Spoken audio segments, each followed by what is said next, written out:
لماذا قال الله تبارك وتعالى فترى الودق يخرج من خلاله؟ يعني وهم قالوا دي حاجة عادية قوي، ما هو المطر ينزل منين يعني؟ من بره؟ ما هو من جوه برضه. فالقرطبي كما قلنا قال من وسطه وجاء بأمثلة، فجاسوا خلال الديار أي وسطها، وفجرنا خلالهما نهرا أي وسطهما. سبحان الله. إذن القرآن أعطانا، رسم لنا صورة لغيمة ركامية تشبه الجبل، ينزل المطر من وسط الغيمة. يعني إذا كانت قاعدة الغيمة هكذا، هذه القاعدة، فنزول المطر يكون من هنا، من الوسط. نعم. هذه الصورة رسمها القرآن. نعم. طيب إذا صورنا غيمة ينزل منها المطر على مدى ساعة ساعتين، ثم قمنا بتسريع حركة الفيلم، ماذا يمكن أن نشاهد؟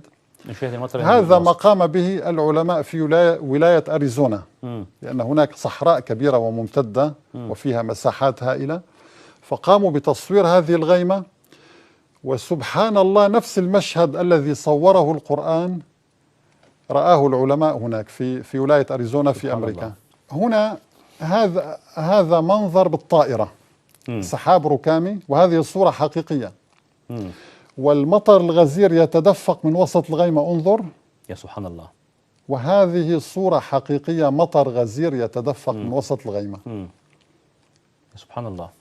وهذه صورة أخرى، انظر من وسط الأطراف لا يوجد فيها شيء، الوسط. فترى الودق يخرج من خلاله أي من وسطه. سبحان الله. يعني من كان يدرك هذا المعنى؟ من كان يدرك هذا المعنى فعلا، دقيق جدا يعني.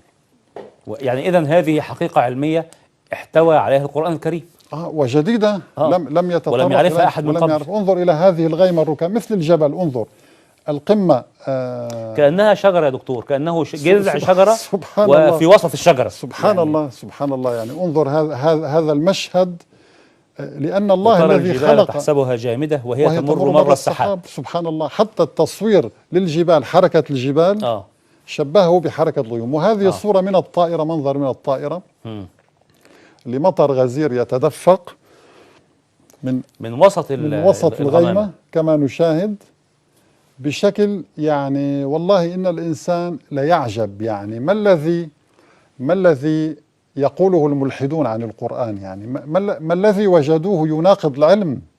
طيب بالعكس ده هو أسبق من العلم.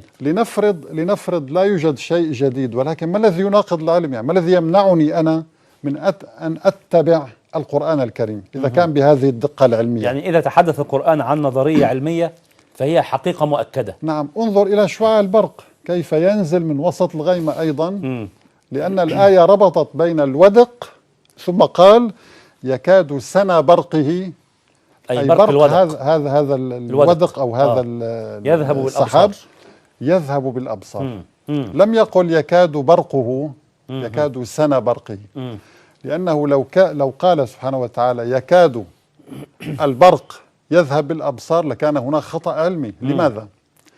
لأن البرق إذا اقترب من الإنسان يتفحم خلال جزء من ثانية، الإنسان نفسه. نعم.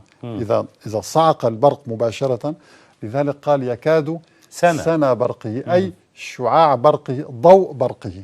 انظر إلى الدقة، يكاد سنا برقه يذهب بالأبصار. إنما البرق نفسه لو قرب انتهى الإنسان. طيب النبي عليه الصلاة والسلام من أين امتلك هذه الدقة في الكلمات، وهو الذي كان يجاهد ويقنع المشركين؟ وفي زمن النبي كان الناس يعبدون الأصنام، لم يكن يحاور علماء، يحاور عبدة الأصنام. فلماذا يأتيهم بهذه التعابير العلمية ويخفيها لتظهر في هذا الزمن؟ نحن الآن في القرن 21. سبحان الله.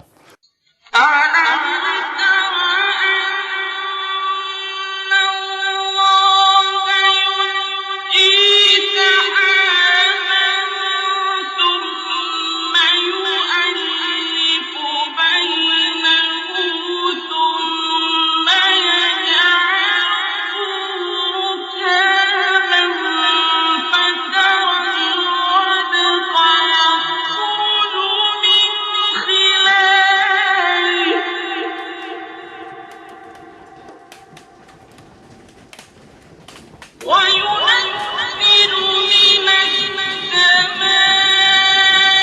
السماء من جبال فيها من برد فيصيب به من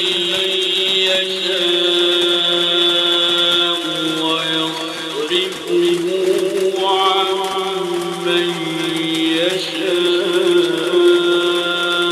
يشاء